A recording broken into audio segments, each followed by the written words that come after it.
बताइए मुख मुख गुहा में भोजन का चबाया हुआ निगलने योग्य अर्ध ठोस रूप क्या कहलाता है भूपेंद्र सिंह? बिल्कुल, बोलस कहलाता है। क्या कहलाता है? बोलस। मुख गुहा में भोजन का चबाया हुआ जिसे निगला जा सके वो रूप क्या कहलाता है? बोलस कहलाता है। और आमाशय में भोजन मिश्रित होकर के एक अर्ध तरल संरचना, अर्ध तरल कंसिस्टेंसी बनाता है, उसको क्या कहते हैं? बिल्कुल सही है भाई, काइम कहते हैं उसे, काइम कहते हैं। और आमाशय से जब आंत में निकल जाता है और क्षारीय हो जाता है तो भोजन के उस रूप को क्या कहते हैं? गुड मॉर्निंग दीपक। बिल्कुल, उसको चाइल कहते हैं, चाइल कहते हैं। मुख गुहा में भोजन को छोटे छोटे टुकड़ों में तोड़ना क्या कहलाता है? पूनम, ब्रजेश बताइए। मुख गुहा में भोजन को छोटे छोटे टुकड़ों में, बिल्कुल मनीष का आ गया, दीपक का आ गया, मेस्टिकेशन कहलाता है। आशा का, विनय का, पूनम, अनिल, वर्षा, सौरभ, मेस्टिकेशन कहलाता है। बिल्कुल महेंद्र, मेस्टिकेशन कहलाता है। अब बताइए भोजन को निगलना, निगलना क्या कहलाता है? जो चबा करके भोजन को निगला जाता है उस प्रक्रिया को क्या कहते हैं? उसको डीग्लूटिनेशन कहते हैं। बिल्कुल, डीग्लूटिनेशन कहते हैं। मुख गुहा में जब लार मिलाई जाती है तो उस प्रक्रिया को क्या कहते हैं? बिल्कुल, उसको बोलते हैं एनसेलाइवेशन कहते हैं, एनसेलाइवेशन कहते हैं। बताइए स्टार्च पर कौन सा एंजाइम कार्य करता है जिससे माल्टोस बनती है? स्टार्च से माल्टोस कौन से एंजाइम से बनती है? हाँ भाई, सेलाइवरी एमाइलेज अथवा अथवा सेलाइवरी एमाइलेज अथवा टाइलिन, टाइलिन। बिल्कुल। हाँ भाई, अगला प्रश्न आप बताएंगे। क्या रोमांथी पशुओं की लार में लारिये एमाइलेज या सेलाइवरी एमाइलेज पाया जाता है? बिल्कुल नहीं पाया जाता, नहीं पाया जाता। लार में वो कौन सा एंजाइम होता है जो एंटीसेप्टिक का कार्य करता है? जो एंटीसेप्टिक की तरह कार्य करता है, कौन सा होता है भाई? लाइसोजाइम। कौन सा होता है? लाइसोजाइम। अगला बताएंगे प्रश्न। बताइए सभी एंजाइम रासायनिक दृष्टि से किस के बने होते हैं? किसके बने होते हैं रासायनिक दृष्टि से एंजाइम? बिल्कुल, वर्षा, नैनीवाल, लोकेश सैनी, ब्रजेश, रवीना, सभी का सही है। रासायनिक दृष्टि से एंजाइम क्या होते हैं? प्रोटीन। प्रोटीन, हाँ, प्रोटीन किसके बहुलक होते हैं? प्रोटीन किसके बहुलक होते हैं? बिल्कुल, एमिनो एसिड के बहुलक होते हैं। प्रोटीन किसके बहुलक होते हैं? एमिनो एसिड के बहुलक होते हैं। बिल्कुल। अगला प्रश्न बताएंगे। पित्ताशय के संकुचन के लिए कौन सा हार्मोन जिम्मेदार है? गोवर्धन पारासर बताइए। पूनम, हाँ, कोलेसिस्टोकाइनिन। महेंद्र का आ गया भाई, कोलेसिस्टोकाइनिन। हाँ भाई। अगला प्रश्न बताएंगे। पित्त वर्णक कौन कौन से होते हैं? बाइल पिगमेंट्स कौन कौन से होते हैं? बिल्कुल, बिलीरुबिन और बिलीवर्डिन। कौन कौन से होते हैं?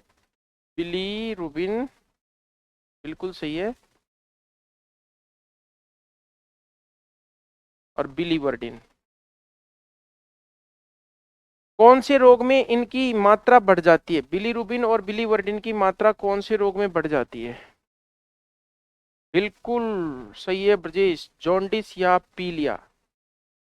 पीलिया जो रोग होता है, जॉन्डिस जो रोग होता है, उसके लिए एक टेस्ट करते हैं, उस टेस्ट को बोलते हैं वांडेनबर्ग टेस्ट। वांडेनबर्ग टेस्ट। तो इस वांडेनबर्ग टेस्ट किसके लिए किया जाता है? पीलिया के लिए या जॉन्डिस के लिए किया जाता है। और इसमें शरीर के अंदर सारे पिगमेंट्स की संख्या बढ़ जाती, मात्रा बढ़ जाती है, जिससे कलर पीला हो जाता है श्लेष्मा का। अगला प्रश्न बताएंगे, बिल्कुल अगला प्रश्न बताएंगे,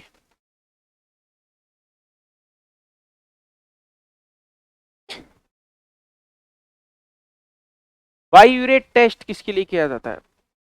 बायोयूरेट टेस्ट किसकी उपस्थिति के लिए बायोयूरेट, आरती बताइए, बायोयूरेट टेस्ट, बिल्कुल बायोयूरेट टेस्ट किसके लिए किया जाता है? प्रोटीन के लिए।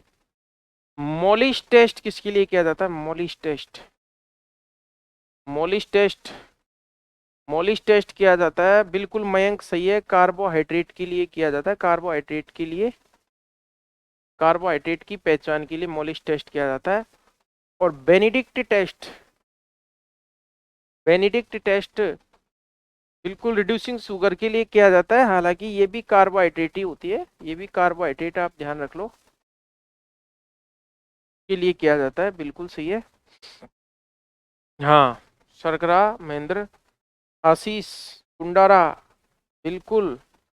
आप शर्करा से एक प्रश्न बताइए, दूध में शर्करा की मिलावट के लिए कौन सा परीक्षण किया जाता है? ये मैं पहले ही बता चुका हूं आपको, बिल्कुल दीपक आ गया, रिसोर्सिनॉल टेस्ट किया जाता है, रिसोर्सिनॉल टेस्ट किया जाता है। कौन सा टेस्ट किया जाता है? Resorcinol test.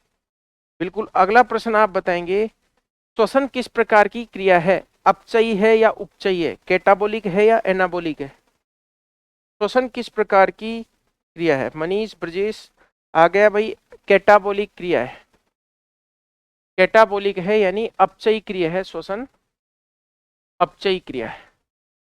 अगला प्रश्न बताएंगे, एक मोल एटीपी से कितने किलो कैलोरी ऊर्जा? अजय सांवला बताओ, एक मोल एटीपी से, बिल्कुल रवीना बिल्कुल सही है, 7.3 किलो कैलोरी ऊर्जा प्राप्त होती है एक मोल एटीपी से।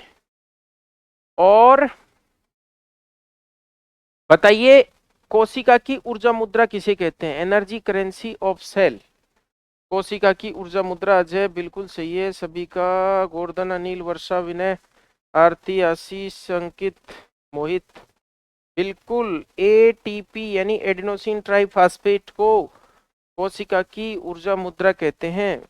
रामविलास सही है। तो बताइए, एटीपी की खोज किसने की थी? एटीपी की खोज किसने की थी? और हाँ, अटक गए, एक भी नहीं बता रहा एटीपी की खोज किसने की थी। हाँ भाई, एटीपी की खोज की थी लोहमान ने, लोह लोहमान ने, एटीपी की बिल्कुल लोहमान ने की थी। एटीपी की खोज किसने की थी? लोहमान ने की थी। हाँ भाई। अगला बताएंगे, क्रेब्स चक्र से वायवीय परिस्थितियों में कितने एटीपी बनते हैं? क्रेब्स चक्र से वायवीय परिस्थितियों में कितने एटीपी बनते हैं? बिल्कुल सही है, 36 एटीपी बनते हैं। हाँ भाई। अगला प्रश्न बताएंगे, वैक्सीन शब्द किसने दिया था? वैक्सीन शब्द किसने दिया था?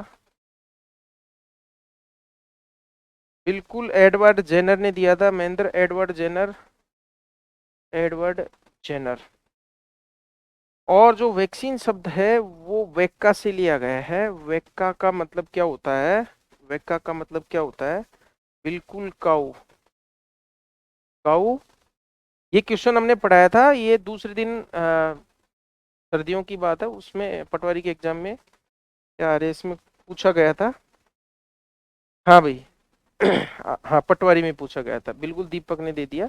अगला बताइए, हाँ, अंडे से चूजा निकलने की क्रिया क्या कहलाती है? अंडे से चूजा निकलने की क्रिया क्या कहलाती है? गुड मॉर्निंग भाई संजय, 57, बिल्कुल आरती सही है, वर्षा सही है, दीपक सही है, गोवर्धन, हैचिंग कहलाती है। क्या कहलाती है? हैचिंग कहलाती है। अब बताओ, हाँ, अंडे देने वाली मुर्गियों को क्या कहते हैं? भले ये रिपीट हो रहा हो, लेकिन आप समझ लीजिए, ये, हाँ, ये क्रीम आ रही है आपके सामने, लेयर्स कहते हैं। क्या कहते हैं? लेयर्स। मुझे भी पता है, रिपीट कर रहा हूं मैं कई चीजों को, लेकिन वो अब आपका कॉन्फिडेंस मजबूत करना बहुत जरूरी है। अगला बताइए, मुर्गी की अंडवाहिनी में जो एल्ब्यूमिन होता है, एल्ब्यूमिन कहाँ स्रावित होता है?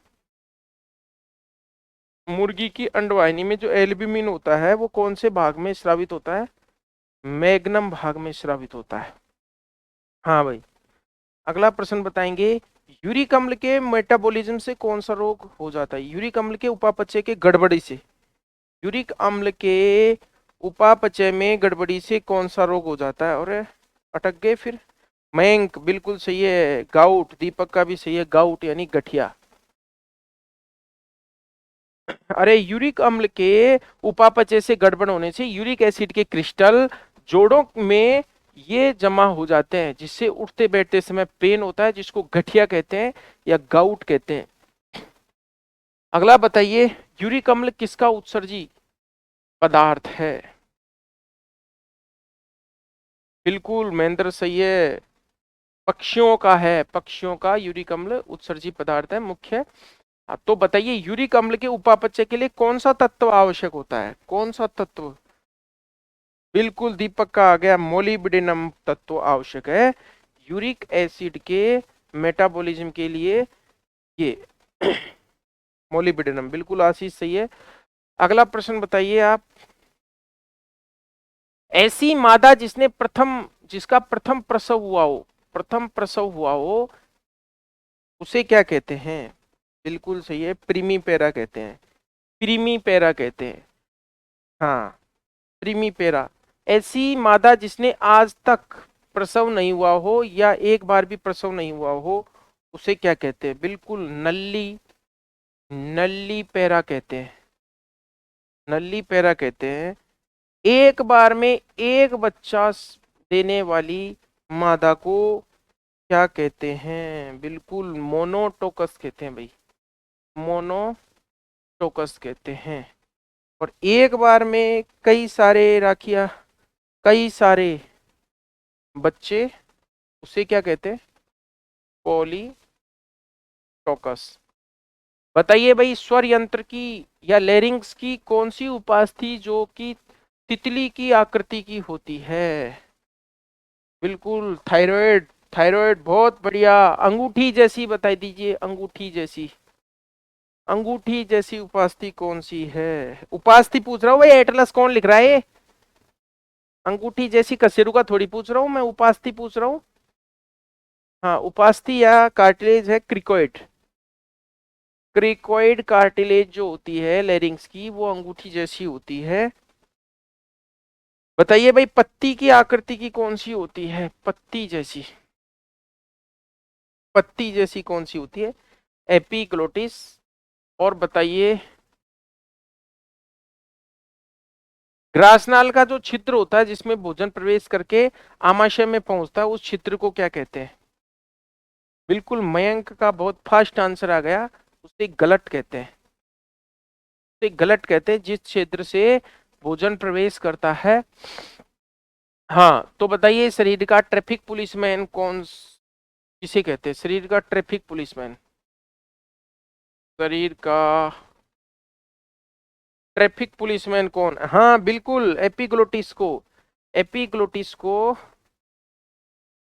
शरीर का ट्रैफिक पुलिसमैन कहते हैं। तो बताइए, एंटीजन और एंटीबॉडी की आपसी क्रिया क्या कहलाती है? रामविलास, राखी, ब्रजेश, रवीना, मनीष, पूनम, संजय, बिल्कुल सही है। एंटीजन और एंटीबॉडी की आपसी क्रिया क्या कहलाती है? एग्लूटिनेशन कहलाती है, एग्लूटिनेशन कहलाती है। अगला बताइए, शरीर का तापमान सामान्य से अधिक हो जाना क्या कहलाता है? हाइपरथर्मिया। हाँ, ये बात मैंने कल भी बताई थी शायद, हाँ ये तो रिपीट हो गई। और बुखार को क्या कहते हैं टेक्निकल भाषा में? सौरभ चौरसिया, बताइए बुखार को क्या कहते हैं? पायरेक्सिया, बिल्कुल सही है, अच्छी बात है।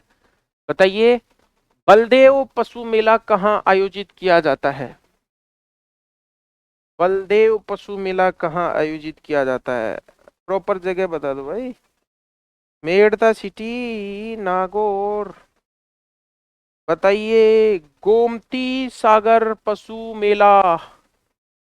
अब बताओ पूनम, गोमती सागर। जिला नहीं भाई, पूरा बताओ। गोमती सागर। झालावाड़ में तो लगता है, हाँ झालरापाटन बोलो, झालावाड़ से ज्यादा इंपॉर्टेंट पहले झालरापाटन, क्योंकि जब झालरापाटन आपको याद है तो झालावाड़ तो अपने आप याद आ जाएगा। झालरापाटन। वाह। हाँ भाई, अगला बताओ। जसवंत प्रदर्शनी। जसवंत प्रदर्शनी। बिल्कुल भरतपुर। भरतपुर में बिल्कुल। भरतपुर का कोई जुड़ रहा हो तो बता दीजिए, उस एरिया को क्या कहते हैं जिसमें ये जसवंत प्रदर्शनी, हीरादास के आसपास का एरिया। नहीं है पता, कोई नहीं है इसका मतलब। बस भरतपुर जानते हो अनिल। अब बताइए, सुअर का सबसे कमजोर बच्चा क्या कहलाता है? सुअर का जो झुंड का सबसे कमजोर बच्चा। गिल्ट कौन लिख रहा है भाई ये? क्रिट या रंट कहते हैं। सुअर के समूह का सबसे कमजोर बच्चा क्या कहलाता है? क्रिट या रंट कहलाता है। जो लगभग सबसे लास्ट में पैदा होता है वो कमजोर ही होता है। हाँ, और सामान्यतः मर भी जाता है। अगला प्रश्न बताइए, सुअर के आवास को क्या कहते हैं? सुअर के आवास को क्या कहते हैं? स्टाई कहते हैं, स्टाई। और बिल्ली के झुंड को क्या कहते हैं? बिल्ली के झुंड को। नी नहीं भाई। बिल्ली के झुंड को क्या कहते हैं? बिल्कुल वर्षा का आ गया, क्लाउडर कहते हैं। अरे क्या बात है, बहुत अच्छी बात है। केनल कुत्ते के बोलते हैं आशीष। केनल कुत्ते वाले को बोलते हैं। बताइए, कौन सी भैंस है कलपुच्छी? जो पूंछ का स्विच बिल्कुल काला होता है। अजय, सांवला, राखी, दीपक, हाँ मनीष, संजय, विष्णु, रवीना, सीपी, महेंद्र, अनिल, अजय, रामविलास। कलपुच्छी बोलते हैं मेहसाना को।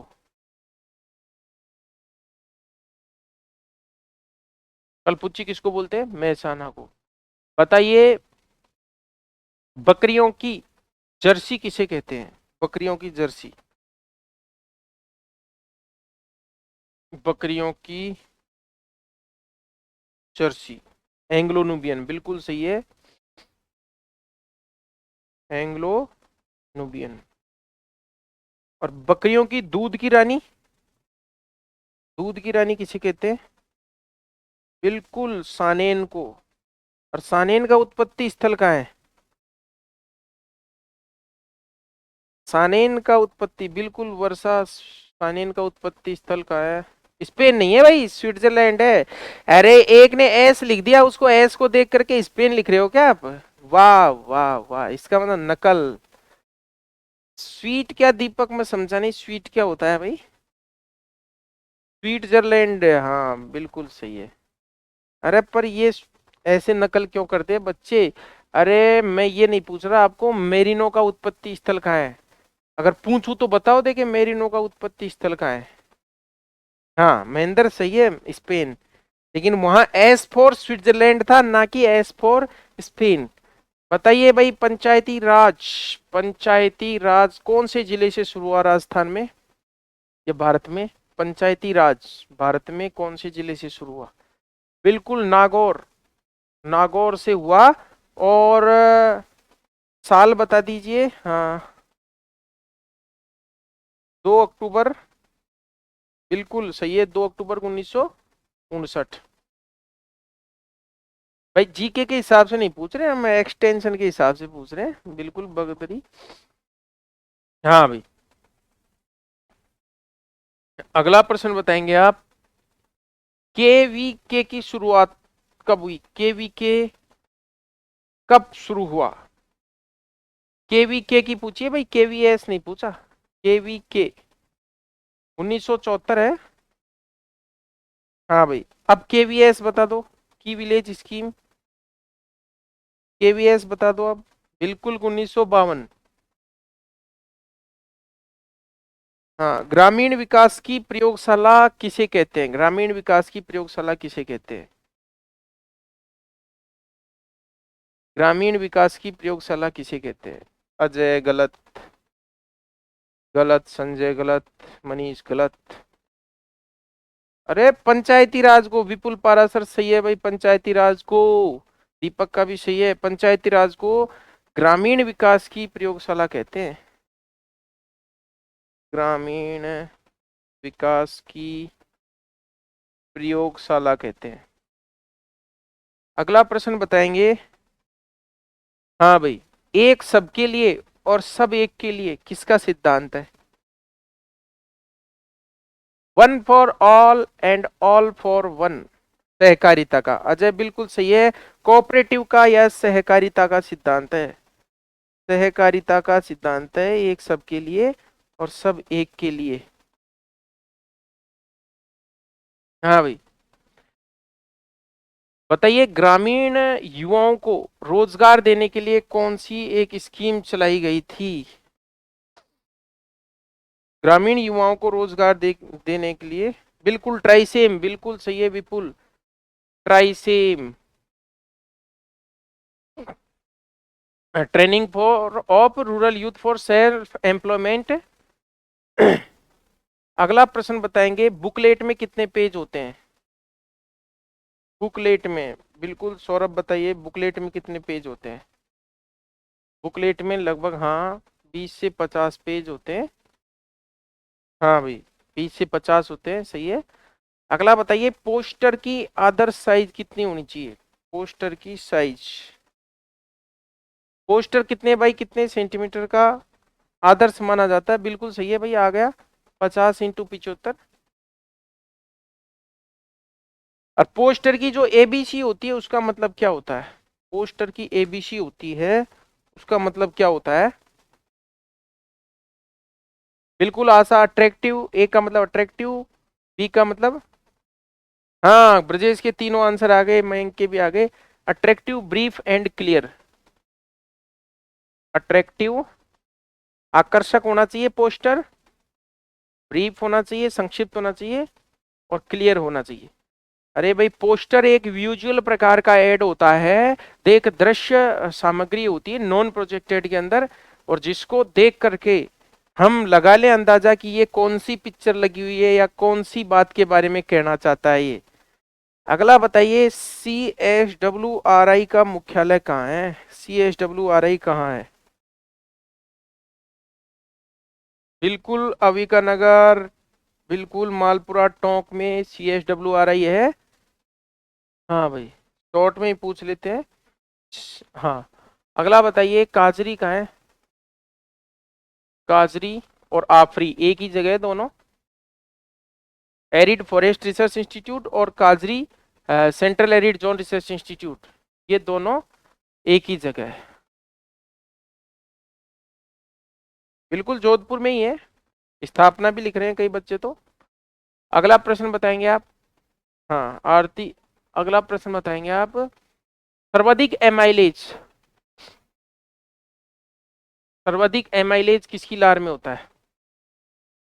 बहुत अच्छी बात है विपुल, मनीष, आरती, सुअर की लार में, रवीना, बहुत अच्छी बात है दिनेश, सुअर की लार में सबसे ज्यादा एमाइलेज होता है। सौरभ, विष्णु। नेक्स्ट प्रश्न बताएंगे आप, सर्वाधिक फ्रक्टोज शर्करा किसके सीमन में होती है? सर्वाधिक फ्रक्टोज शर्करा किसके सीमन में होती है? बिल्कुल सांड, बुल के सीमन में सर्वाधिक। बुल के एक स्खलन में कितना सीमन निकलता है? बुल के एक स्खलन में कितना सीमन निकलता है? ब्रजेश, मैं शुक्राणु घनत्व तो नहीं पूछ रहा हूँ। हाँ भाई, 5 से 8 ml। हाँ भाई, ठीक है भाई राखी। अगला प्रश्न बताएंगे आप, NADCP एक परियोजना, एक योजना चली है रोग नियंत्रण के लिए, वो कौन से जिले से चली थी? मथुरा से चली थी। कब चली थी? बिल्कुल मथुरा से चली थी, और इसमें, हाँ, 19 में चली थी, 2019 में। और इसमें किसका योगदान था? वही अपने माननीय प्रधानमंत्री जी का। अगला प्रश्न बताएंगे, मिल्क होल्डिंग अप हार्मोन कौन सा है? मिल्क होल्डिंग अप हार्मोन, बिल्कुल एड्रेनलिन है भाई, सभी का सही है एड्रेनलिन। और बताइए मिल्क सिंथेसिस हार्मोन कौन सा है? मिल्क सिंथेसिस, सभी का सही है भाई, प्रोलैक्टिन, प्रोलैक्टिन। अभी किसी ने गलत नहीं बताया, बिल्कुल सभी का सही है, प्रोलैक्टिन। सौरभ सही है, सीपी सही है, दीप दिनेश। तो बताइए मेरे को आप, दुग्ध निर्माण की शुरुआत क्या कहलाती है? स्तन ग्रंथियों में दुग्ध निर्माण की शुरुआत क्या कहलाती है भाई? गलत है, गलत है, गलत है, सभी का गलत है। एक दीपक का सही है भाई।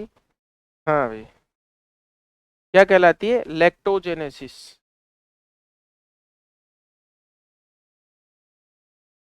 एक गलत लिख दे, सभी गलत लिखते हैं। अब बताइए भाई, दुग्ध निर्माण को बनाए रखना क्या कहलाता है? दूध निर्माण के को बनाए रखना क्या कहलाता है? हाँ अब सही है ब्रजेश गोस्वामी। हाँ, गैलेक्टोपोएसिस, गैलेक्टोपोएसिस।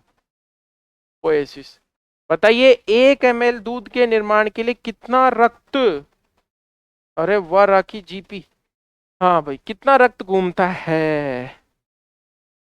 स्तन ग्रंथियों से 400 से लेकर के 500 ml जब रक्त घूमता है तो 1 ml दूध बनता है। बिल्कुल पूनम आरती, पीपी सभी का सही है। नेक्स्ट प्रश्न रहेगा अपना,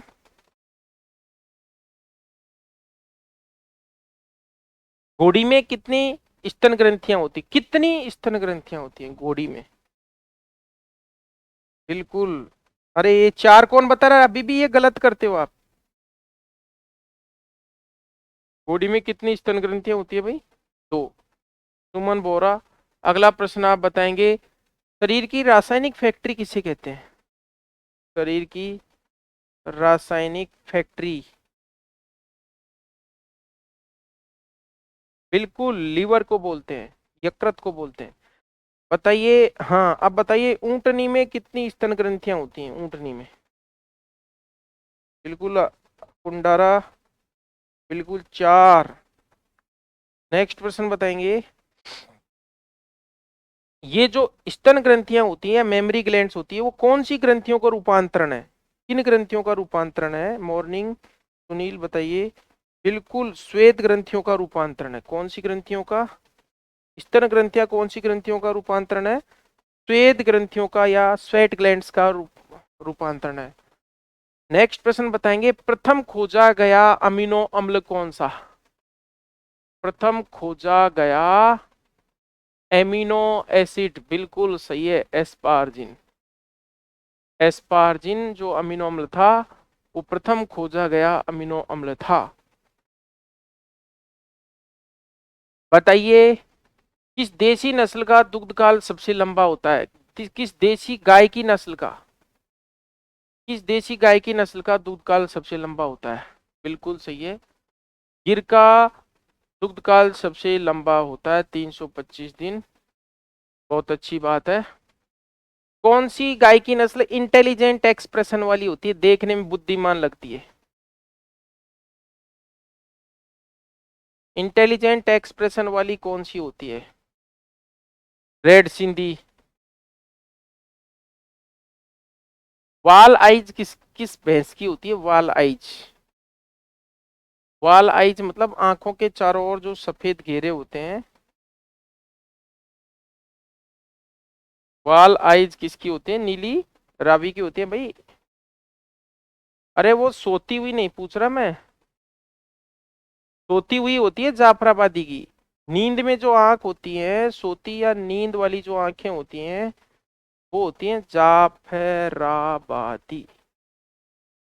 बताइए तमिलनाडु की नीलगिरी की पहाड़ियों में कौन सी भैंस की नस्ल पाई जाती है? विपुल पराशर का बहुत जल्दी जवाब आ गया, टोडा पाई जाती है। बताइए भाई एक्सटेंशन एजुकेशन के जो सिद्धांत थे वो किसने दिए थे? एक्सटेंशन एजुकेशन के सिद्धांत बिल्कुल पाल लीगन ने दिए थे। एक्सटेंशन एजुकेशन के सिद्धांत किसने दिए थे? पाल लीगन ने दिए थे। कौन सा सब्जेक्ट पशु चिकित्सा की आत्मा कहलाता है? पशु चिकित्सा विज्ञान की आत्मा कहलाता है। हाँ बिल्कुल, बहुत अच्छी बात है। एक्सटेंशन को, हाँ एक्सटेंशन को आत्मा ही कहते हैं, और आत्मा सो परमात्मा। तो ये आपकी आत्मा निकाल के रख देगा। ये सब्जेक्ट छोटा सा है, लेकिन हाँ प्रश्न भी यहीं से ज्यादा गलत होंगे। अगला प्रश्न बताइए आप। यूरोक्रोम वर्णक किस शरीर के उत्पाद में, उत्सर्जित पदार्थ में पाया जाता है? यूरोक्रोम वर्णक किस में पाया जाता है? बिल्कुल यूरिन में पाया जाता है। यूरिन का जो कलर होता है वो कौन से वर्णक से होता है? हाँ यूरोक्रोम वर्णक की वजह से होता है, मूत्र की वजह। अगला प्रश्न बताएंगे आप। रक्त में यूरिया की अधिकता क्या कहलाती है? रक्त में यूरिया की अधिकता, बहुत अच्छी बात है, यूरीमिया कहलाती है। कौन सा मिया? यूरीमिया कहलाती है। हाँ भाई, कठिनाई के साथ मूत्र त्याग करने की स्थिति को क्या कहते हैं? अनिल, राखी, ब्रजेश। कठिनाई के साथ मूत्र त्याग करने की कठिनाई के साथ, कठिनाई के साथ तो कोई भी चीज होती है जो डिस ही होती है। कठिनाई के साथ डिस्टोकिया, यूटोकिया, डिस्टोकिया, यूपनिया, डिस्पनिया, तो डिस्यूरिया ही हो गई भाई। और बताइए, बूंद बूंद कर मूत्र त्याग करने को क्या कहते हैं? हाँ वो है भाई, हाँ स्ट्रेंग्यूरिया, उसको बोलते हैं हिस्ट्रेंग्यूरिया। और देखिए, रक्त की उपस्थिति कहलाती है, रक्त की उपस्थिति कहलाती है इमेचूरिया। आरबीसी अगर साबुत हो तो इमेचूरिया, अगर आरबीसी टूटी हो तो हीमोग्लोबिन यूरिया, और प्रोटीन हो तो प्रोटीन यूरिया, ग्लूकोज हो तो ग्लाइकोज यूरिया। इस तरह से लिपिड हो लाइप्यूरिया कहते हैं, चाइल यूरिया कहते हैं, बहुत सारी टर्म्स बनती हैं मूत्र के साथ। हाँ पस हो तो पायूरिया, सीपी बता रहा है भाई, बहुत अच्छी बात है। हाँ अब मैं आपसे पूछता हूँ, सुमन बोरा सर क्या हो गया भाई? सुमरन बोरा। अब मैं आपसे पूछता हूँ भाई, मूत्र का आयतन घट जाना क्या कहलाता है? Decrease the output volume of urine cart. बिल्कुल विपुल का आ गया ओलिगो यूरिया। मनीष सही है, आशा, मोहित, अजय सही है, ओलिगो यूरिया कहलाता है। और मूत्र की मात्रा बढ़ जाने को बिल्कुल दीपक पोली यूरिया कहते हैं। सही है भाई, मूत्र का आयतन या मूत्र का आउटपुट वॉल्यूम जब बढ़ जाता है उसको बोलते हैं पोली यूरिया। तो रेगिस्तानी जंतुओं के नेफ्रॉन का हेनले का लूप बड़ा होता है। अब मैं आपसे नेफ्रॉन से प्रश्न पूछ रहा हूँ, बताइए ग्लोमेरुलस को गोमन संपुट से चिपकाने वाली जो कोशिकाएं होती हैं, बिल्कुल गोर्धन का आ गया, पोडोसाइट कहलाती है। बहुत अच्छी बात है, पोडोसाइट कहलाती है। और देखिए, मूत्र निर्माण का जो प्रथम स्टेप है वो है अल्ट्रा फिल्ट्रेशन, जो कि दबाव के कारण अभिवाही धमनी का व्यास अधिक होता है, अपवाही धमनी का व्यास कम होता है। फलस्वरूप ग्लोमेरुलस पर प्रेशर उत्पन्न हो जाता है, प्रेशर के कारण रक्त छनता है। छनित्र में, फिल्ट्रेट में काफी सारी काम की चीजें होती है, जैसे कुछ मात्रा में ग्लूकोज है, कुछ आयंस हैं, उनको पीसीटी के अंदर पुनः अवशोषित कर लिया जाता है, जिसे सिलेक्टिव रीअब्जॉर्प्शन या चयनात्मक पुनरावशोषण कहते हैं। 80% भाग को वापस अवशोषित कर लिया जाता है, और डीसीटी के अंदर सीक्रेशन होता है। तो मूत्र निर्माण की 3 स्टेप होती हैं। अब आप बताएंगे, चलो ठीक है, बहुत अच्छी बात है। मैं आपसे पूछता हूँ, हेनले के लूप के चारों तरफ रक्त वाहिनियों का जाल क्या कहलाता है? हेनले के लूप के चारों तरफ बिल्कुल वासा रेक्टा कहलाता है। बहुत अच्छी बात है भाई, वासा रेक्टा कहलाता है। बताइए किस पशु का मूत्र श्लेष्मा और कैल्शियम कार्बोनेट की उपस्थिति के कारण गाढ़ा और धुंधला होता है? बिल्कुल घोड़े का मूत्र। घोड़े का मूत्र गाढ़ा और धुंधला होता है, ऊंट का मूत्र गाढ़ा होता है। मैं कैल्शियम कार्बोनेट और श्लेष्मा बोल रहा हूँ। तो यहाँ पर आंसर हॉर्स जाएगा। विष्णु जमन सुनील। हाँ भाई, अगला बताइए। हाँ, अगला प्रश्न बताइए। अगर मान लीजिए श्वसन दर बढ़ जाए और गहराई कम हो जाए, ऐसी स्थिति को क्या कहते हैं? बताइए विपुल, संजय, दीपक, ब्रजेश। सही है भाई, उसको बोलते हैं आधों का गलत आ रहा है। अरे पोलिपनिया नहीं बोलते क्या उसको? पोलिपनिया, छिछला श्वसन। इस तरह से पेंटिंग टाइप तेजी से भाग करके आए तो ज्यादा जो है दर तो बढ़ जाती है और गहराई कम हो जाती है, उस स्थिति को पोलिपनिया बोलते हैं। अगर अगर मान लीजिए दर और गहराई दोनों बढ़ जाए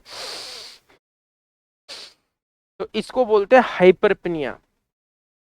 हाँ भाई, अब बताइए सामान्य सांस लिया गया और सामान्य निकाला गया आयतन, यानी सामान्य श्वसन के दौरान जो आ, हाँ, इंस्पायरेशन और एक्सपायरेशन के दौरान जो लिया गया, और बिल्कुल बहुत अच्छी बात है, टाइडल वॉल्यूम या ज्वारीय आयतन कहलाता है। सभी का सही है। राखी, वर्षा, आरती, पूनम, हाँ विपुल, सभी का सही है। अरे स्ट्रोक वॉल्यूम तो भाई हार्ट का होता है।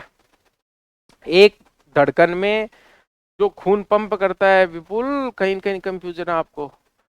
हाँ भाई, एक धड़कन में हृदय द्वारा पंप किए गए रक्त की मात्रा को स्ट्रोक आयतन कहते हैं। और एक मिनट में हृदय जो स्ट्रोक आयतन के हिसाब से जितनी धड़कनें होती है उसको मल्टीप्लाई करते हैं, यानी एक मिनट में हृदय जितना, हाँ, जितना रक्त बाहर निकाल दिया जाता है हृदय के द्वारा, उसे हार्ट कैपेसिटी, हृदय क्षमता कहते हैं। हाँ भाई, नेक्स्ट प्रश्न बताएंगे आप। हृदय के जो विद्युतीय आवेग होते हैं उनको किसके द्वारा रिकॉर्ड करना, या रिकॉर्ड करना क्या कहलाता है पहले तो बताइए। हाँ, ईसीजी कहलाता है भाई, इलेक्ट्रोकार्डियोग्राम। हाँ हाँ, जिसमें वो वेव्स होती है, E P Q R S T, इस प्रकार की वेव्स होती है। बिल्कुल, ईसीजी की खोज इंथोवान ने की थी। अच्छी बात है। अगला प्रश्न बताएंगे आप। सांस को अंदर लेना सक्रिय क्रिया है, एक्टिव प्रोसेस है, निष्क्रिय है? सांस को अंदर लेना, फेफड़ों में लेना हवा को, सक्रिय है या निष्क्रिय है? बिल्कुल सक्रिय है, एक्टिव है।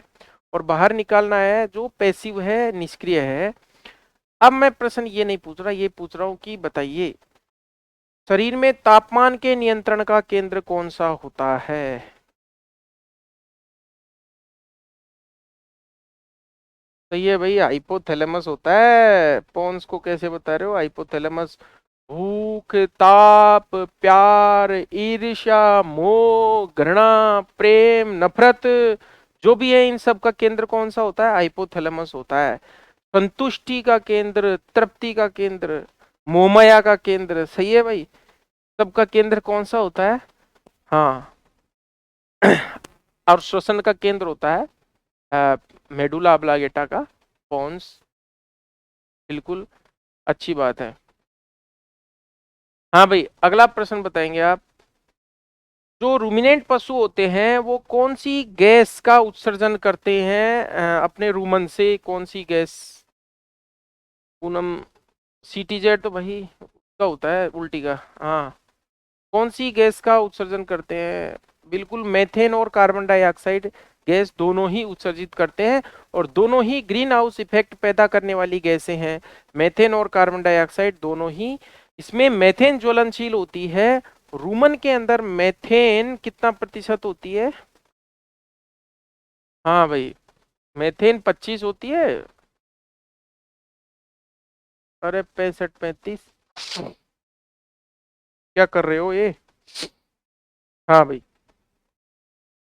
रूमन के अंदर मेथेन कम होती है और कार्बन डाइऑक्साइड ज्यादा होती है, ऐसे याद रखो। और गोबर गैस में उल्टा होता है, गोबर गैस में मेथेन ज्यादा होती है, कार्बन डाइऑक्साइड कम होती है। मेथेन को मार्स गैस भी कहते हैं, ये ज्वलनशील होती है और मेथेन के उत्सर्जन करने के कारण टेम्परेचर बढ़ता है।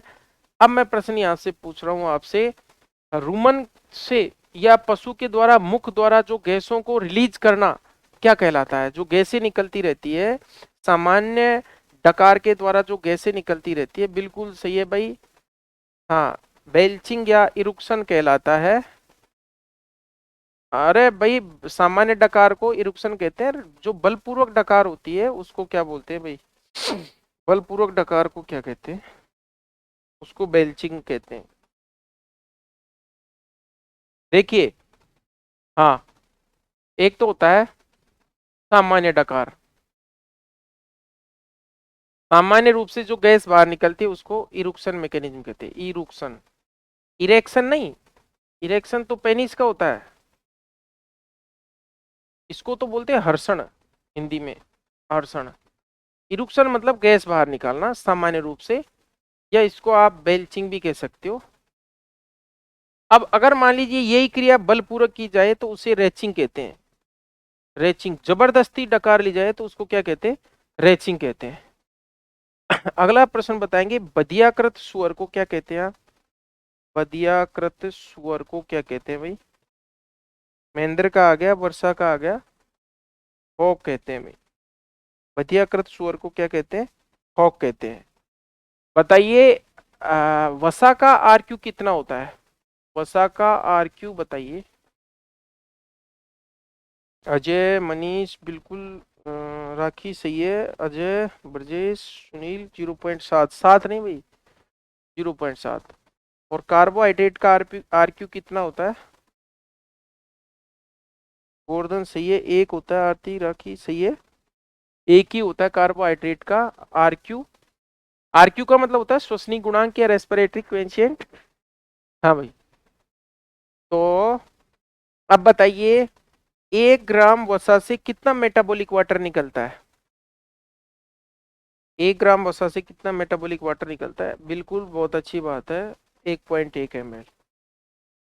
सभी का सही है भाई। अगला बताइए, 1 ग्राम प्रोटीन से कितना मेटाबॉलिक वाटर निकलता है?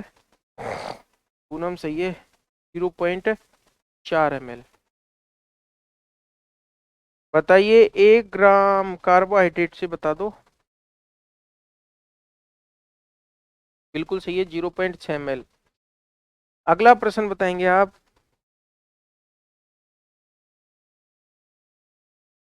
1 ग्राम वसा से कितने किलो कैलोरी ऊर्जा मिलती है? 9.3 किलो कैलोरी ऊर्जा मिलती है। 1 ग्राम, हाँ भाई, 1 ग्राम कार्बोहाइड्रेट की तुलना में कितनी गुना ऊर्जा मिलती है? 1 ग्राम कार्बोहाइड्रेट की तुलना में वसा से कितना गुना ऊर्जा मिलती है? 2.25 टाइम्स, 2.25 गुना ऊर्जा मिलती है। अगला बताएंगे, कार्तिक पशु मेला कहाँ बढ़ता है? कार्तिक पशु मेला, बहुत अच्छी बात है भाई, पुष्कर में। हाँ, वही विदेशी आते हैं, वही पुष्कर। बताइए, घोड़े के पैर में जो जो वो लगाते हैं धातु का आवरण घोड़े के खुर में, वो क्या कहलाता है? घोड़े के खुर की सुरक्षा के लिए जो आवरण चढ़ा दिया जाता है धातु का, जिसको हॉर्स शू बोलते हैं, घोड़े का जूता बोलते हैं, उस लगाने की क्रिया को बोलते हैं सुइंग बोलते हैं। बताइए। हाँ, बहुत अच्छी बात है, शोइंग नहीं भाई, सुइंग। SHOE, शू यानी जूता, और जूते को पहनाने की क्रिया, क्रिया में इंग लग जाता है तो सुइंग हो गया। अब मेरे को आप बताइए, पशु की खाल उतारने की क्रिया को क्या कहते हैं? इसमें भी इंग लगेगा, क्रिया है ये भी, खाल उतारने की क्रिया प्लेइंग कहलाती है भाई। ये प्रश्न, और ये हमने पढ़ाया था, बुक के अंदर भी उपलब्ध है, ये एग्जाम में पूछा भी गया था BSF में, फिर भी आप भूल रहे हो। प्लेइंग, FLAYING, प्लेइंग कहलाती है। हाँ, फिर भी आप जो है गलत कर रहे हो। अगला प्रश्न बताइए, पशु की खाल को क्या कहते हैं? बड़े पशुओं की जो खाल होती है उसको क्या कहते हैं? को हाइड कहते हैं भाई। क्या कहते हैं? हाइड। हाइड कहते हैं। बाल काटने की क्रिया को क्या कहते हैं? बाल काटने की क्रिया को, ब्रजेश का आ गया आंसर, क्लिपिंग कहते हैं। बाल काटने की क्रिया क्रिया को कहते हैं क्लिपिंग। और ऊन कतरने या ऊन काटने की क्रिया को सही है महेंद्र, शेयरिंग कहते हैं। अब बताओ चमड़ा बनाने की क्रिया को क्या कहते हैं? अब जो आप गलत उत्तर दे रहे थे वो सही कर लो, बिल्कुल टैनिंग कहते हैं। यहाँ पर ये खाल से चमड़ा जो बनता है उसको तो टैनिंग कहते हैं, और जबकि ये जो फ्लेइंग है ये खाल उतारने की क्रिया है। हाँ भाई। बताइए रूमिनेंट पशुओं में कौन सा एंजाइम नहीं पाया जाता? रूमिनेंट्स के अंदर कौन सा एंजाइम नहीं पाया जाता? रूमिनेंट्स के अंदर रवीना का सही है भाई, सुक्रेज नहीं पाया जाता। सुक्रेज नहीं पाया जाता। और हाँ, सेल्यूलेज, हाँ ठीक है, सेल्यूलेज भी नहीं पाया जाता, सेल्यूलोज। अगला प्रश्न बताएंगे आप, पक्षियों में कौन सा नहीं पाया जाता?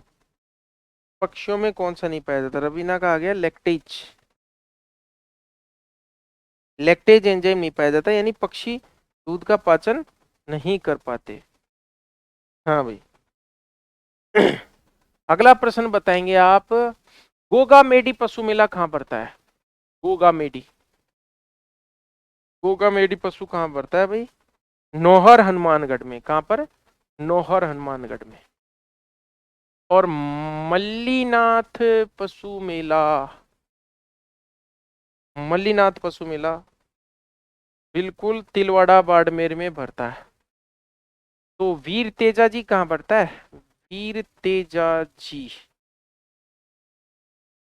सीताबाटी, वीर तेजा जी परबतसर नागौर में। सभी का सही है भाई, परबतसर नागौर में। राखी, मनीष सही है, वर्षा, अजय। हाँ भाई। बताइए सहलग्नता शब्द किसने दिया था? बिल्कुल मॉर्गन ने दिया था। और संलग्नता का गुणसूत्री सिद्धांत मॉर्गन और केशल ने दिया था। बताइए महाशिवरात्रि पशु मेला कहाँ भरता है? बहुत अच्छी बात है, सभी का आंसर आ गया, करौली। करौली, करौली। हाँ बिल्कुल करौली। करौली कौन सा जिला था भाई? करौली कौन सा जिला था राजस्थान में? नंबर के हिसाब से कौन सी संख्या पे, किस नंबर पे बना था करौली? करौली कौन सा था, 32 या 33? 32। हाँ भाई। हाँ, और बताइए।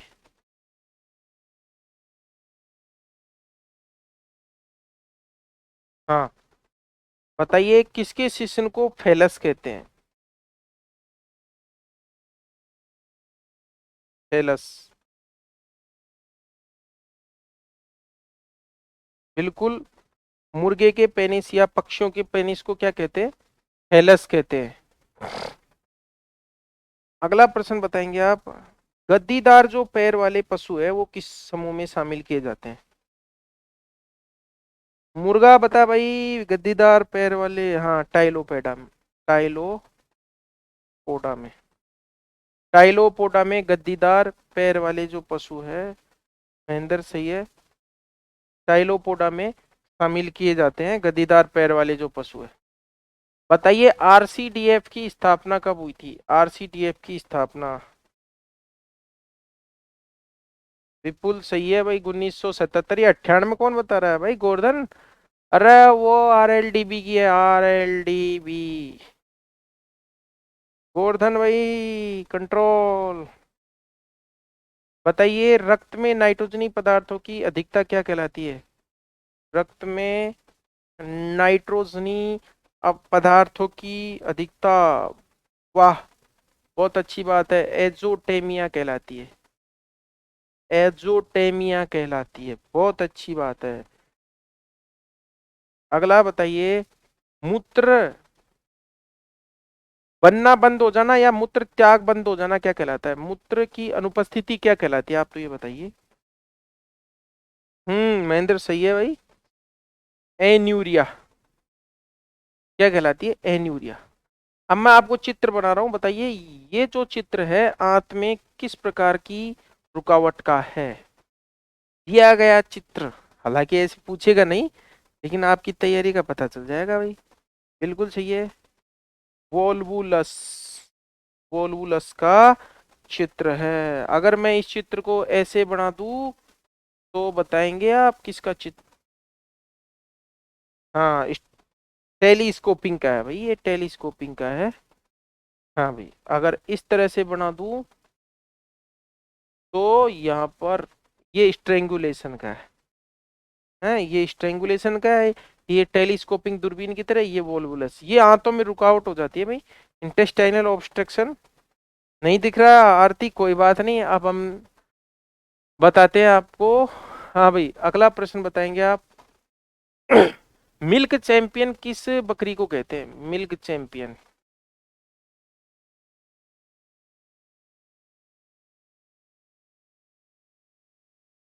अरे सानेन को नहीं कहते, टोगनबर्ग को कहते हैं।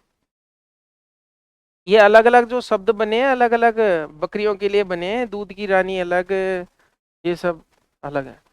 अगला प्रश्न बताएंगे, फेफड़ों में जो सिलिका या जिसको कहें पत्थर की जो धूल है वो जमने से एक रोग हो जाता है, उसको क्या कहते हैं? बिल्कुल अजय सही है, सिलिकोसिस कहते हैं। सिलिकोसिस, सिलिकोसिस कहते हैं उसको। हाँ सही है भाई, ये सिकंदरा जो पत्थर के लिए प्रसिद्ध है, सिकंदरा में मंडी है जहाँ पर ज्यादातर जो सैनी समुदाय के लोग हैं वो पत्थरों पर कार्य करते हैं। उनके अधिकांश लोगों के सिलिकोसिस की बीमारी है। और ये डस्ट फेफड़ों में लगातार जाने से ये बीमारी हो जाती है। वैसे कोयले की जो खानों में करते हैं उनके एंथ्राकोसिस हो जाता है। ये व्यावसायिक डिजीज होती है, प्रोफेशनल डिजीज होती है। अ, इसके अलावा जो गन्ने के जो काम करते हैं गन्ने के खेतों में, गन्ने की फैक्ट्रियों में, उनके बेगासियोसिस हो जाता है। कई कई इस प्रकार के रोग होते हैं जो इससे रिलेटेड है। अगला प्रश्न बताएंगे आप। स्टड बुल किसको बोलते हैं? स्टड बुल किसको बोलते हैं? अच्छे वाले को या बुरे वाले को, या जिसकी प्रजनन क्षमता सही हो या खराब हो? हाँ बिल्कुल, जो अच्छा वाला बुल होता है उसको स्टड बोलते हैं, जिसकी प्रजनन क्षमता अच्छी हो। और जो कोई काम का नहीं हो उसे क्या बोलते हैं? स्क्रब बुल बोलते हैं। और ये KVS जो स्कीम थी 1952 में, इसके तहत दो प्रकार के सांड होते थे। अगला प्रश्न बताएंगे आप।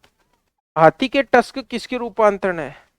हाथी के टस्क सही है भाई, आ गए, सभी का आंसर आ गया, इंसाइजर के रूपांतरण है। हाथी के टस्क किसके रूपांतरण है? हरीश, इंसाइजर के रूपांतरण है। तो बताइए। हाँ, महेंद्र ने पहले ही बता दिया, सुअर के टस्क किसके रूपांतरण है? हाँ, केनाइन के रूपांतरण है। तो बताइए, फ्रंट टीथ किसको बोलते हैं? फ्रंट टीथ, जो सामने वाले दांत है, किसको बोलते हैं? इंसाइजर को बोलते हैं फ्रंट टीथ। और कॉर्नर टीथ किसको बोलते हैं भाई? कॉर्नर टीथ केनाइन को बोलते हैं। बहुत अच्छी बात है, केनाइन को कॉर्नर टीथ भी बोलते हैं। केनाइन जो कॉर्नर वाले होते हैं। अगला प्रश्न बताएंगे आप।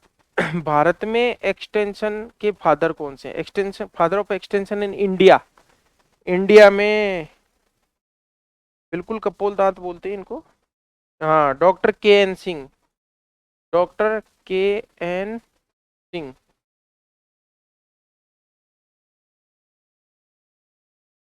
Doctor KN Singh. बताइए, हांफने की क्रिया को क्या कहते हैं? हांफना, जो तेजी से सांस लेता है पशु, बिल्कुल पेंटिंग बोलते हैं। पेंटिंग बोलते हैं। तेजी से सांस लेना यानी तेजी से छिछला सांस लेना, कम गहराई का। बताइए अगला प्रश्न। ओव्यूलेशन फोसा किसकी ओवरी में पाया जाता है? ओव्यूलेशन फोसा बिल्कुल मेयर की या घोड़ी की ओवरी में ओव्यूलेशन फोसा पाया जाता है। अमूल की स्थापना बताइए। अमूल की स्थापना बिल्कुल 1946 सही है भाई, 1946। बहुत बढ़िया बात है, सभी का आंसर आ गया। बताइए मादा बच्चियां पैदा करने के लिए जो शुक्राणुओं को अलग कर देते हैं, जैसे ये एक्स वाला और ये वाई वाला, उस सीमन को क्या कहते हैं?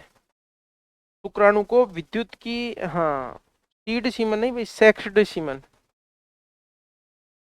सेक्स्ड सीमन बोलते हैं। सही है सूरज, जय किशन, अशोक, आशा, सेक्स्ड सीमन बोलते हैं।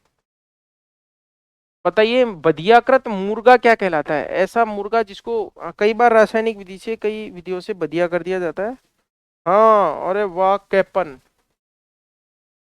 कौन नहीं भाई, कैपन। अरे विनय कौन नहीं, कैपन। हाँ भाई अगला बताओ। गर्भाशय से जुड़ा हुआ कौन सा लिगामेंट होता है? गर्भाशय से जुड़ा हुआ कौन सा लिगामेंट होता है जो गर्भाशय को सादे रखता है? Broad ligament. कौन सा? Broad ligament. ब्रॉड लिगामेंट कहलाता है। Govardhan Parashar, Vinay Meena, broad ligament, Ajay Rajput. अब आप मुझे बताइए ब्रॉड लिगामेंट का वह भाग जो ओवरी से जुड़ा रहता है उसे क्या कहते हैं? उसे क्या कहते हैं भाई? हाँ उसको बोलते हैं मीजोवेरियम। बताइए अंडे के पीतक का रंग, पीतक का रंग किस वर्णक के कारण होता है? भाई रवीना ये तो गलत है आपका। अंडे के पीत, हाँ आरती का सही आ गया, जेंथोफिल। जेंथोफिल,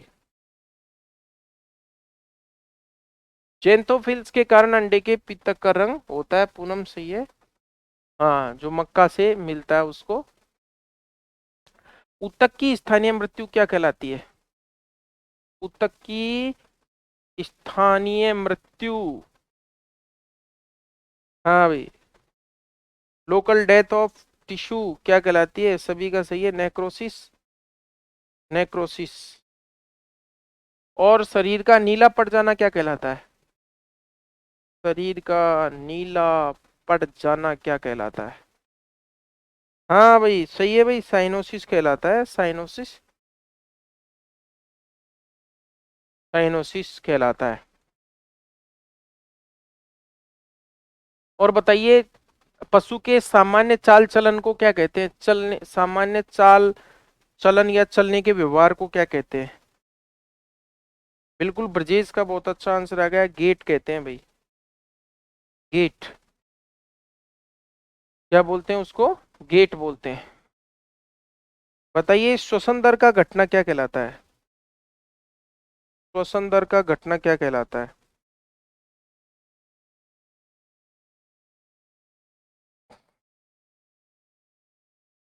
ब्रेडिप्निया कहलाता है। सही है भाई, ब्रेडिप्निया कहलाता है। ब्रेडिप्निया कहलाता है। जो रामसर अजमेर में जो बकरी और चारा जो विकास केंद्र है, उसका जो स्थापना कौन से देश के सहयोग से की गई? जो रामसर में है, कौन से देश की सहायता से? बिल्कुल स्विट्जरलैंड की सहायता से। स्विट्जरलैंड की सहायता से स्थापना की गई, जो रामसर अजमेर में है। अगला प्रश्न बताएंगे पशुशाला के किस भाग में बीमार पशुओं को अलग कर दिया जाता है? बताइए भाई पशुशाला के किस भाग में बिल्कुल आइसोलेशन में कर दिया जाता है? आइसोलेशन जो बॉक्स होता है उसमें बीमार पशुओं को अलग कर दिया जाता है। और सामान्यतः क्वारंटाइन का कितना समय होता है? क्वारंटाइन का सामान्य समय कितना होता है? जस्ट 1 मंथ होता है कम से कम, जनरली। अब मैं आपसे ये प्रश्न ये कह रहा हूं कि जो एनबीएजीआर की अ, जो ब्रीड्स की संख्या है, जैसे पुराने जो डाटा है उनको अपडेट कर लेना एनबीएजीआर की साइट से, उनकी ब्रीड्स की संख्या है। जैसे अपने पुराने टाइम जो इसका बफेलो की ब्रीड थी 17, वो 19 हो गई है। हाँ, वो सारी आपको अपडेट रखनी है ब्रीड्स, जो न्यू ब्रीड्स हैं एनबीएजीआर की साइट से आप कर लीजिए।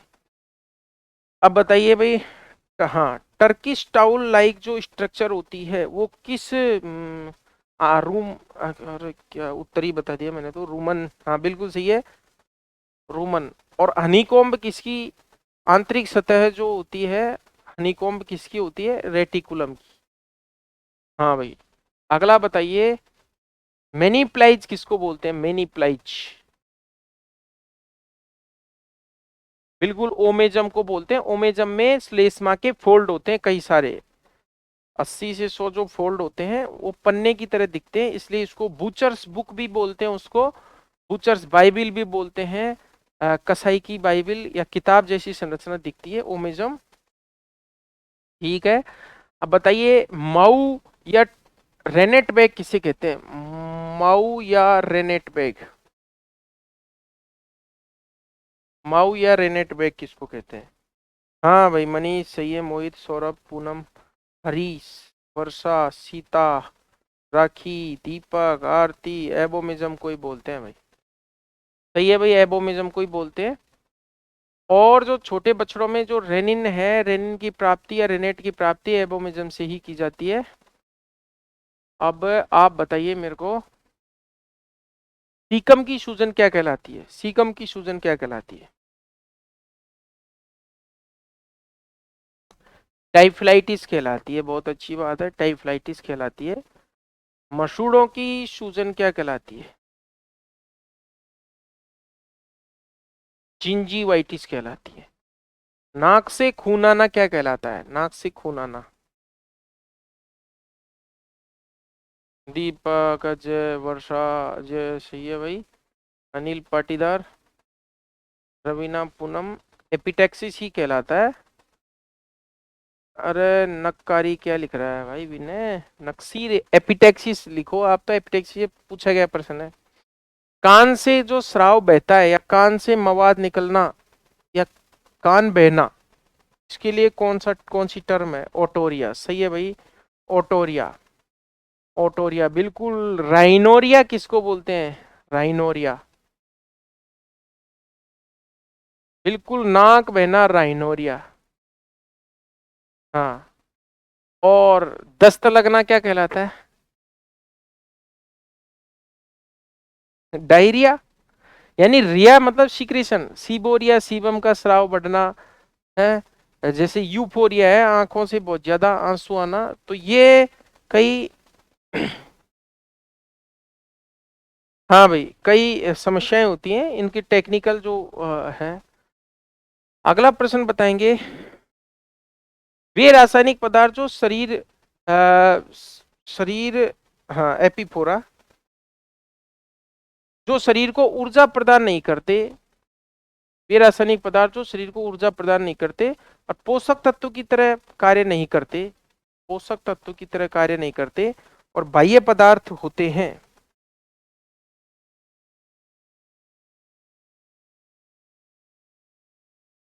विटामिन एस, हाँ भाई,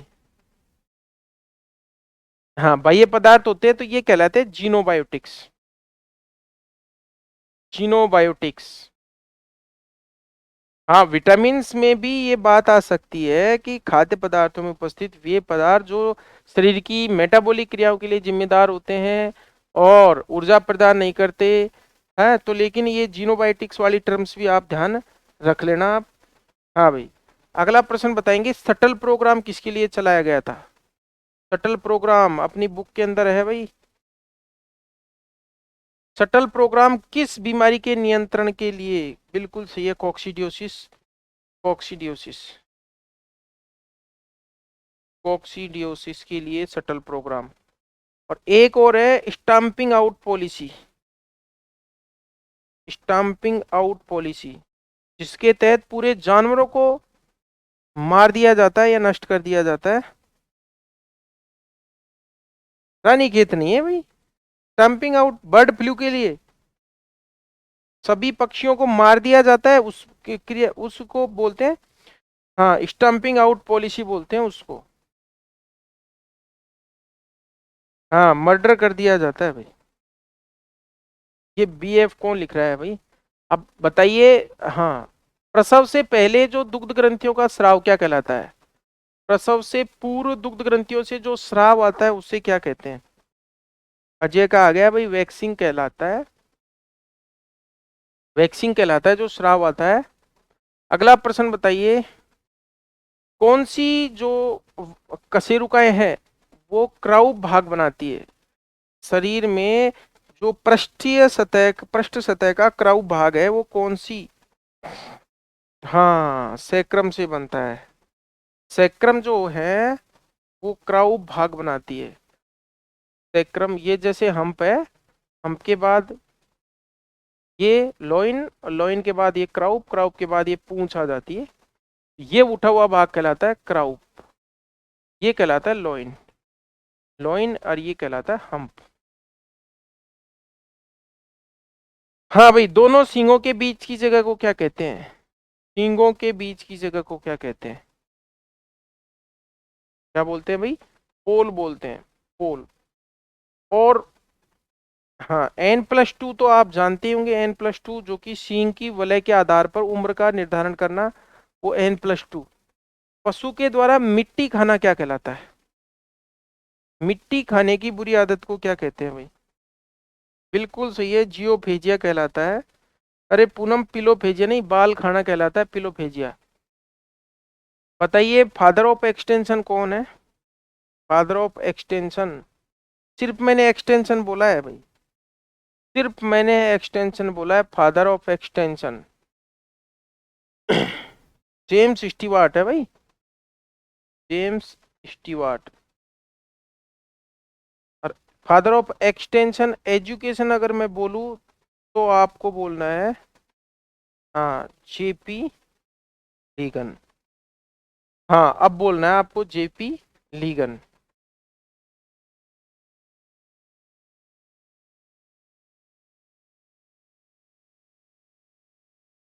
बताइए फेफड़ों के चारों तरफ जो झिल्ली होती है उसको क्या कहते हैं? फेफड़ों के चारों तरफ की झिल्ली को क्या कहते हैं? प्लूरा कहते हैं। तो ये भाई प्लूरा कहते हैं। और इस प्लूरा में बहुत सारा तरल भर जाना क्या कहलाता है? हाँ ब्रजेश का आ गया, मनीष का आ गया, प्लूरिसी कहलाता है। प्लूरिसी कहलाता है। हाँ भाई, फेफड़ों की सूजन को क्या कहते हैं? फेफड़ों की सूजन, न्यूमोनिया कहते हैं, न्यूमोनिया। चलो, मैंने पैरासाइटोलॉजी में कुछ बताया था मेडिसिन में कि फेफड़ों का कृमि किसको बोलते हैं? फेफड़ों का एक कृमि होता है जो फेफड़ों का परजीवी होता है। बिल्कुल, डिक्टाइलोकोलस विविपेरस। लंग वर्म जिसको बोलते हैं डिक्टाइलोकोलस विविपेरस। और ये एक बीमारी पैदा करता है जिसको बोलते हैं husk husk disease. Husk husk disease, husk husk disease जिसमें पशु खांसता है और हस्क हुस्क की आवाज करता है, उसको बोलते हैं हस्क हुस्क डिजीज। अगला प्रश्न आप बताएंगे, 1 ग्राम मेथेन से कितनी ऊर्जा मिलती है? बिल्कुल 13.34, वर्षा का बहुत अच्छा आंसर है, 13.34 किलो कैलोरी ऊर्जा मिलती है। बहुत अच्छी बात है भाई। अगला प्रश्न बताएंगे, रक्षा टी जो वैक्सीन लगती है, रक्षा टी वो किसके लिए लगती है?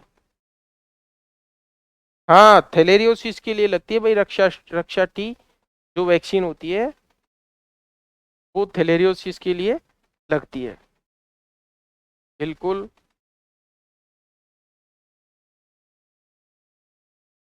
हाँ बताइए, वह स्थान जहां पर घायल बूढ़े विकलांग पशुओं को रखा जाता है, गौवंश को रखा जाता है, घायल, बूढ़े, विकलांग और जो सेवा के हिसाब से रखा जाता है वो क्या बोलते हैं? गौसदन, बिल्कुल सही है, गौसदन बोलते हैं उसको।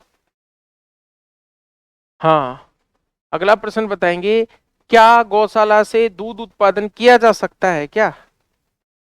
बिल्कुल, बिल्कुल किया जा सकता है। हाँ भाई, किया जा सकता है। बताइए, नाबार्ड की स्थापना कब हुई? नाबार्ड की स्थापना बताओ। नाबार्ड की स्थापना 1982 में, 1982 में, 1982 में। हाँ भाई, अगला